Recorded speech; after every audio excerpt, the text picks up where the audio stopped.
जरूरत पड़ी तो जगह जगह पर पैलेस्टाइन ये देश की सरकार खड़ी कर सकती है। से इजराइल ने बम्बार्डिंग करके पैलेस्टाइन को जमीन दोष कर दिया। ऐसी स्थिति जिहादियों की घरों की करे तो शांति होगी। गुजराती में कबूतर ने शांति નું प्रतीक मानता था, मैं अब बुलडोजर को शांति का प्रतीक मानता हूँ। मैं बंदूक मिसाइल उनको भी शांति का प्रतीक मानता हूँ।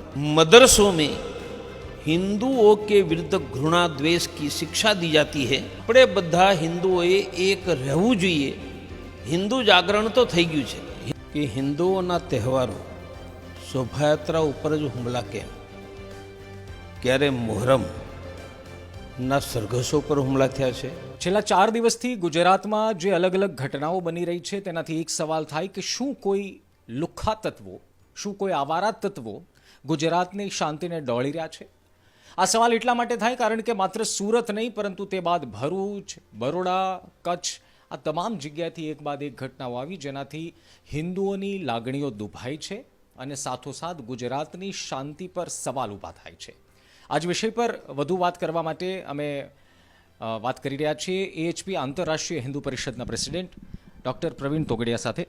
સૌથી પહેલાં સાહેબ, આ જે ઘટનાઓ થઈ રહી છે, આમ તો ગુજરાતમાં આપણે એવું કહીએ છીએ કે શાંતિપ્રિય રાજ્ય છે, પરંતુ છેલ્લા 1-2 વર્ષનો જો પાસ્ટ કાઢીએ તો રામનવમી હોય, ગણેશ ચતુર્થી અથવા તો ગણેશ મહોત્સવ હોય, એમાં આ પ્રકારનો કાંકરી ચાળો, આ જે 4 ઘટનાઓ હમણાં છેલ્લા 4 દિવસમાં થઈ છે ને આપ કઈ રીતે જુઓ છો? સૌથી પહેલાં પ્રશ્ન એ છે કે હિન્દુઓના તહેવારો શોભાયાત્રા ઉપર જ હુમલા કેમ, ક્યારે મોહરમના સરઘસો પર હુમલા થયા છે। इसलिए प्रश्न खड़ा हो रहा है कि हिंदुओं की शोभा यात्रा, उनके उत्सव पर ही हमला, जिस देश में हिंदू बहुमत है, उनका अर्थ है कि देश में अल्पसंख्यक जिहादी आक्रामक है, हिंसक है। हिंदू यदि हिंसक होता तो मुहर्रम पर भी हमला होता। और एक घटना नहीं, कन्हैया का गला काटा उदयपुर में, अभी वही उदयपुर में एक देवराज नाम के शेड्यूल कास्ट के लड़के को मारा, यहाँ धंधुका में किशन भरवाड़ को। देश भर में ये घटनाएं हो रही है और अकेले भारत नहीं, इंग्लैंड में भी यही हो रहा है, फ्रांस में, यूरोप में, अमेरिका में। उनके कारण दुनिया भर के देशों में उनके विरुद्ध में एक बहुत बड़ी आवाज़, और उनके कारण यूरोप के 5 देशों में जिनको राइट विंग कहते हैं ऐसे लोगों का शासन आया है। इसलिए यह जिहादियों की ही प्रवृत्ति गुजरात में અને પૂરા દેશમાં કેટલાક સમયથી વધી રહી છે, એ ચિંતાનો વિષય છે। પરંતુ મારો વિશ્વાસ છે કે ગુજરાતની બહાદુર પોલીસ, અહીંના મુખ્યમંત્રી ભૂપેન્દ્રભાઈ અને દેશમાં નરેન્દ્રભાઈ, અમિતભાઈ મળીને આ જેહાદીઓને નિયંત્રણમાં રાખશે। આપણે બધા હિન્દુઓએ એક રહેવું જોઈએ। हिंदू जागरण तो થઈ ગયું છે, हिंदू जाग गया है, अब जगाने की जरूरत नहीं है, पर सभी हिंदुओं को एक रहना होगा। यदि इंग्लैंड भी डरने लगा है कि उनका क्या होगा, फ्रांस डरने लगा है, इटाली, ऑस्ट्रिया, अमेरिका वह डरने लगे हैं, तो हमें तो सावधान होकर, एक होकर लोकतांत्रिक पद्धति से उनका उत्तर देना चाहिए। ડૉક્ટર સાહેબ, એક સવાલ એવો થઈ રહ્યો છે, સુરતમાં જે ઘટના ઘટી એમાં 6 છોકરાઓ જે છે કિશોર છે, અંડર 18 છે। કચ્છમાં આજે 8 લોકોની અટકાયત થઈ, જેમાં વિવાદિત ધ્વજ ફરકાવવામાં આવ્યા, ત્યારબાદ પથ્થરમારાની પણ ઘટના થઈ ગણેશ મૂર્તિ પર। એમાં પણ 8માંથી 4 કિશોર છે।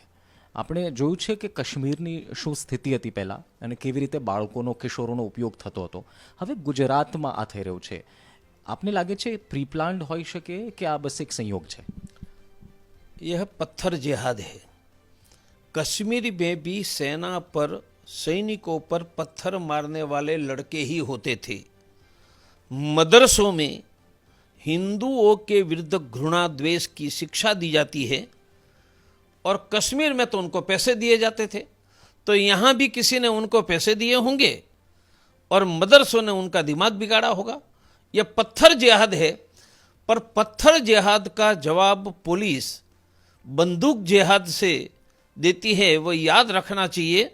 और गुजरात की पुलिस बहादुर और सक्षम है, उनको ठिकाने पर लगाएगी। ડૉક્ટર સાહેબ, યુપીમાં ઘણીવાર આવું જોવા મળ્યું છે કે માફિયાઓ પર, લુખ્ખાઓના બેનામી સંપત્તિઓ પર બુલડોઝર ફરી ગયા. ગુજરાતમાં પણ આપણે દ્વારકામાં જોયું, જામનગરમાં જોયું અને હવે સુરતમાં પણ જોયું કે આ ઘટના બાદ સરકારે એમની બેનામી સંપત્તિઓ પર બુલડોઝર ફેરવી દીધું. આપ આ જે એક્શન છે સરકારના, એને કઈ રીતે જુઓ છો? मैं तो बुलडोजर को शांति का प्रतीक मानता हूँ। गुजराती में कबूतर ने शांति नु प्रतीक मानता था, मैं अब बुलडोजर को शांति का प्रतीक मानता हूँ। मैं बंदूक मिसाइल उनको भी शांति का प्रतीक मानता हूँ। जिस देश के पास ज़्यादा एटम बॉम्ब है, ज़्यादा मिसाइल है, वह देश ही शांति से जी सकता है। इटले बुलडोजर आगे बढ़ो, देश तुम्हारे साथ है। ગુજરાત સરકાર છેલ્લા ઘણા વર્ષથી શાસનમાં છે અને ઘણી પ્રવૃત્તિઓ જેમાં થઈ એમાં સરકારે એક્શન લીધા, પરંતુ ઘટનાઓ ડૉક્ટર સાહેબ બંધ નથી થતી. હિન્દુ તહેવારો પર કાંકરીચાળો બંધ નથી થતો. રામનવમી હોય, શોભાયાત્રા હોય કે કોઈ પણ ધાર્મિક કાર્યક્રમ હોય, એમાં કાંકરીચાળો થાય છે.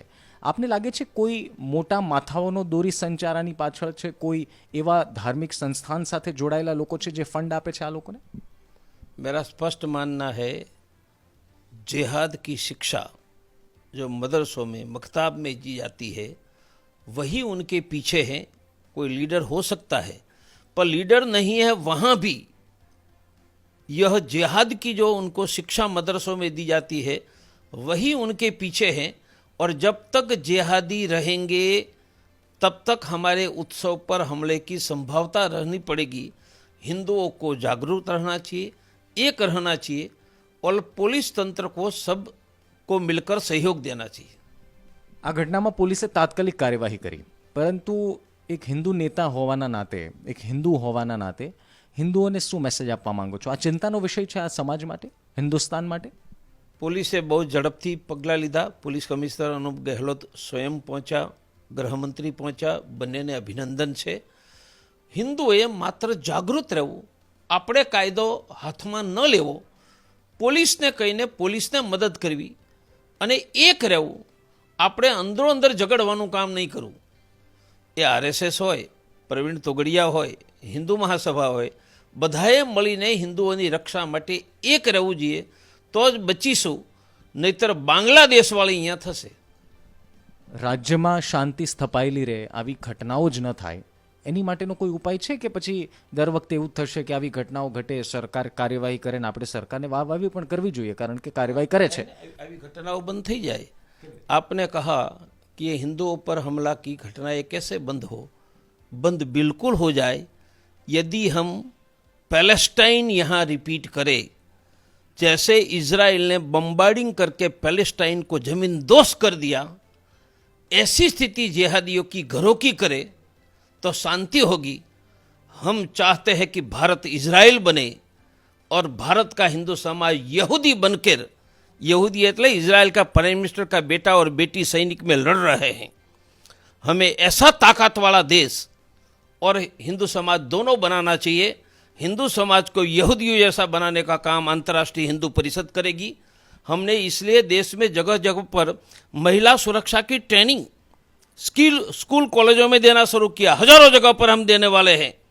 हम हिंदू समाज को यहूदी जैसा मजबूत समाज बनाएंगे और हमारे नरेंद्र भाई, अमित भाई मिलकर इजराइल जैसा बनाएंगे।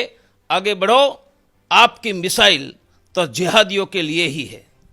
છેલ્લો સવાલ ડૉક્ટર સાહેબ, હિન્દુઓને શું કહેવા માંગો છો? કારણ કે મને લાગે છે કે આપ જેટલા સમયથી આ કાર્યમાં છો, સામાજિક કાર્યમાં, હિન્દુને જાગૃત કરવાના કાર્યમાં આપ અનેક વખત મંચ ઉપરથી બોલ્યા છો. હવે કોઈ સુધારો લાગે છે અથવા તો હવે કયા સુધારાની જરૂર છે? ભાઈચારો પણ છે, એવું પણ નથી કે ભાઈચારો લોકોમાં પણ છે, પરંતુ કેટલાક લોકો જે માહોલને બગાડવા માંગે છે એવા લોકોને શું સંદેશ છે? એવા લુખ્ખાઓને શું સંદેશ છે ને હિન્દુઓને શું સંદેશ? हिंदू समाज जगा हुआ है, अब जगाना है गलत बात है। हिंदू समाज तुलनात्मक एक है, एक बना रहेगी और हमला करने वालों को कहेंगे कि थोड़ा पैलेस्टाइन की ओर नज़र डालो। भारत में जगह जगह पर सरकार को पैलेस्टाइन जैसी दुर्दशा करने की नौबत न आए, जरूरत पड़ी तो जगह जगह पर पैलेस्टाइन ये देश की सरकार खड़ी कर सकती है। ખૂબ ખૂબ ધન્યવાદ ડૉક્ટર સાહેબ. नमस्कार। તો આપ સાંભળી રહ્યા હતા ડૉક્ટર પ્રવીણ તોગડિયાને, જેમણે પોતાના અંદાજમાં તીખા શબ્દોમાં જે પથ્થરબાજો છે, જે આ રાજ્યની શાંતિને ડોળવા માંગે છે, એમને સંદેશ આપ્યો છે, સરકારના વખાણ પણ કર્યા છે, પરંતુ સાથોસાથ તેમણે એ પણ કહ્યું છે કે હિન્દુઓ જાગી ગયા છે અને જો આવનારા સમયમાં આવી ઘટનાઓ ઘટી નહીં તો સમય કદાચ હજુ પણ મુશ્કેલ આવી શકે છે. કેમેરામેન જયમીન વ્યાસ સાથે હું નિશિત રાજ્યગુરુ, ગુજરાત તક.